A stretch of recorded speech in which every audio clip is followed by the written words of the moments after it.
হঠাৎ করেই ব্রাজিলের সমর্থকরা আজ আলজেরিয়ায় যোগ দিয়েছেন।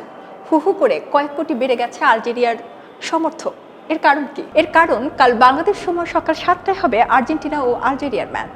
দর্শক, বিশ্বকাপে খবরের কাগজের বিশেষ আয়োজন কিক অফে আপনাদেরকে স্বাগত জানাচ্ছি। বাংলাদেশের সমর্থকদের অবস্থা দেখে মনে হচ্ছে ম্যাচটি আসলে আর্জেন্টিনা বনাম আলজেরিয়া নয়, আর্জেন্টিনা বনাম বাংলাদেশের ব্রাজিল সমর্থকের খেলা। গতকাল পর্যন্ত যারা আলজেরিয়ার একজন খেলোয়াড়ের নামও জানতেন না, তারাই আজ বলছেন আলজেরিয়ার মিডফিল্ডার নাকি খুবই শক্তিশালী। ব্রাজিলের সমর্থকরা কেউ কেউ আলজেরিয়ার পতাকা সোশ্যাল মিডিয়ায় আবার শেয়ারও করছেন এবং সেখানে লিখছেন পাশে আছি, জিতবে আলজেরিয়া। অন্যদিকে আর্জেন্টিনার সমর্থকরা বেশ আত্মবিশ্বাসী, কারণ মাঠের শক্তিমত্তা অর্জনে আর্জেন্টিনা কিন্তু অনেক এগিয়ে। তবে আলজেরিয়াকে হালকাভাবে নেয়ার সুযোগও কিন্তু নেই। আলজেরিয়া বিশ্বকাপের আগে শক্তিশালী নেদারল্যান্ডসকে কিন্তু হারিয়েছে, যা সম্প্রতি সময়ে কিন্তু আলজেরিয়া একটি ভালো ফর্মেও রয়েছে। তবে ফুটবলে যা কিছুই ঘটতে পারে, সেদিক থেকে আর্জেন্টিন সমর্থকরা একটু তো চাপে রয়েছে।